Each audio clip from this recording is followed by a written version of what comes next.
sharmaake iyo milyuun ma kala tageen horta aniga milyuun si sharaf leh aan isu guursanay maantana si sharaf leh waa ballan iyo axdi baan ku iri runtana way soo baxay abti macaan ku raaxayso qofka live-kiiga ku jira daawanayo kaleeyahay waa aaminsanahay just now inuu daawanayo laakiin runta way soo baxay waana la ogaanaa dadka dhanna way ogaanayaan runta abti macaan kala tagnay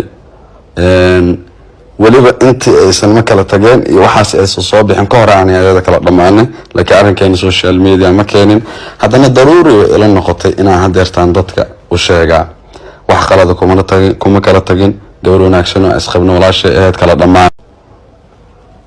horta ilaahay adduunkan wuxuu u weyneeyay oo u ballaariyay in ay dadkiisa ku kan nabad galaan muslim iyo gaal inta uu abuurtayba su-aasha marka isweydiinta mudneed oo social media dhex wareegaysay oo socotay waxay ahayd sharmaake iyo milyuun ma kala tageen horta aniga milyuun si sharaf leh aan isu guursanay maantana si sharaf leh Soomaali Maxamed horta inta xanta jecel waan salaamayaa waxaan rabay inaan ka hadlo oo muhiimna ila noqotay inaan ka hadlo horta ilaahay adduunkan wuxuu u weyneeyay oo u ballaariyay in ay dadkiisa ku kan nabad galaan muslim iyo gaal inta uu abuurtayba su-aasha marka isweydiinta mudneed oo social media dhex wareegaysay oo socotay waxay ahayd sharmaake iyo milyuun ma kala tageen horta aniga milyuun si sharaf leh aan isu guursanay maantana si sharaf leh ku kala tagnay waliba intii aysan ma kala tageen iyo waxaas ay soo bixin ka hor aan ayada kala dhamaanay laakiin arrinkeena social media ma keenin haddana daruuri way ila noqotay inaan hadeertaan dadka u sheegaa wax qalad kuma kala tagin gabar wanaagsan oo isqabno walaashay ahayd kala dhamaan horta ilaahay adduunkan wuxuu u weyneeyay oo u ballaariyay in ay dadkiisa ku kan nabad galaan muslim iyo gaal inta uu abuurtayba su-aasha marka isweydiinta mudneed oo social media dhex wareegaysay oo socotay waxay ahayd sharmaake iyo milyuun ma kala tageen horta aniga milyuun si sharaf leh aan isu guursanay maantana si sharaf leh ku kala tagnay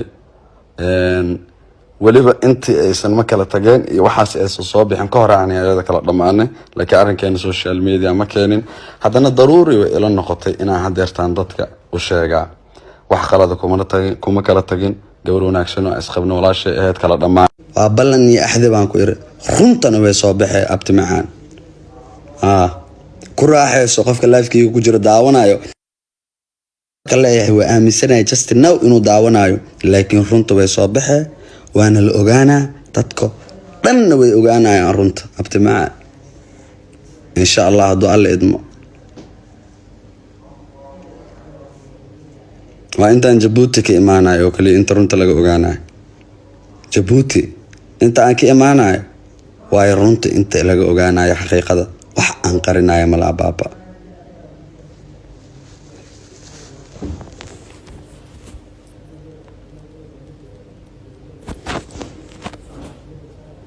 sameyn karo mataqaanaa horta hadda inaan arrimaha familkayga iyo noloshayda iyo inagala hadlo uma soo galin mana ka hadlay haddaa taas iga sugaysiin waa goonidiina waa sugi kartiin dadkii taas sugayana waxaa idin dhihi lahaa hadda isaga baxa waxaas kama hadli rabo ma fahanteen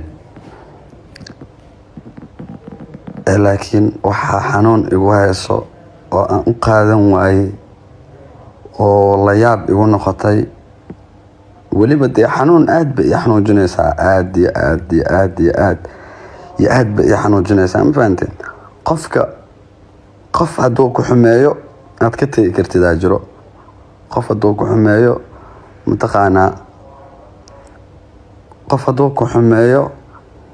aad ka sabri kartidaa jiro waxba xanuun aan kugu reebeynin laakiin aan ka tashanayso laakiin markii qof aadan ka filanaynin ama saaxiibkaaga ah, weliba saaxiib aan ka hadlayaa, markuu ku khayaano kuu sameeyo, weliba saaxiib ay isla soo ceeshteen oo ceesh idinka dhexeeyay, saaxiibtinimo idinka dhexeysay, weliga aad ku xadgudbin, wanaagiisa inaad raadiso maahane.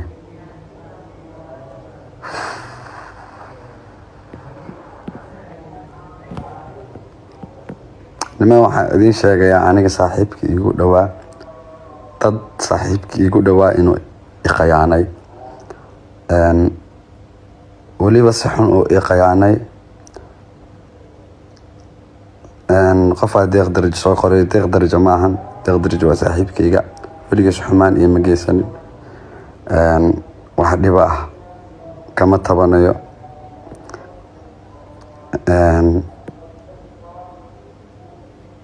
laakiin nin shaqo eena wada dhexmartay, saaxiibtinimo eena dhexmartay, wanaag iyo walaalnimo uu naga dhexeeyey,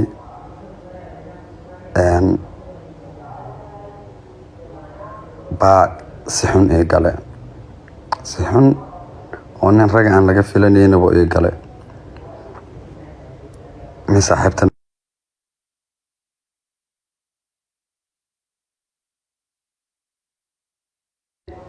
keligayga markaa fikire, haddana waxa ii soo baxday asxaabteyda iyo faniskayga inaan waqti la qaato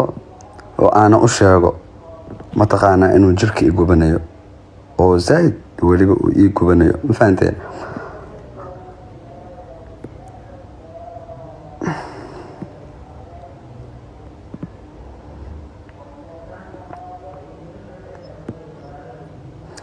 midaada kale, haddii aad u maleysaan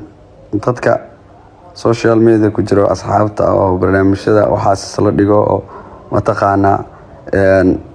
isla soo heesa, hadday rabaan barnaamijyada isla soo dhigo, YouTube mataqaanaa kasoo wada shaqeeyo, qaarkood youtuberaha hadday yihiin xataa, qasab maaha in mataqaanaa dadka hortooda saaxiib waa lagu yahay, dadka hortooda wanaag wuu ka dhexeyn karaa. laakiin aniga ka shaqsi ahaan weligii qof saaxiib aan ka dhigtay inaa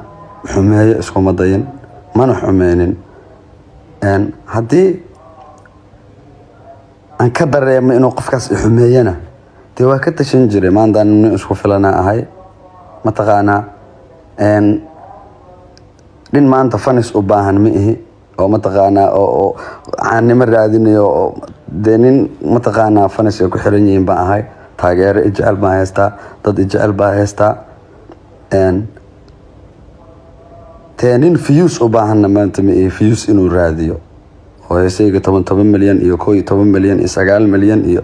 fanaaniinta Soomaaliya ugu viewska badan baan ka mid ahay, oo maanta views uma baahna, qofna views kuma raadinayo. laakiin halka aad muuqaalkaasi kala socoteen oo ah janarkeennii lagu magacaabayay Dooxa Media, run ahaantii warbixino badan ayaan halkan idinku soo gudbinay dhaxdooyin ka turjumaya xaqiiqda. haddaba waxaan ka codsanaynaa guud ahaan asxaabta halkan ku xiran in subscribe ee dhahaan like share si ay halkan joogto ugu noqdaan oo barnaamijyada halkan ku soo gudbina oo waqti walba had iyo jeer ee uu soo gaaro ayaan ka codsanaynaa, annagoo taa ka duulayna si aan ugu soo gudbino barnaamijyo badan oo macluumaad ah kuna saabsan wax walba oo waqtigaasi taagan, waqtigeennana u soo huri doono una soo diyaarin doono.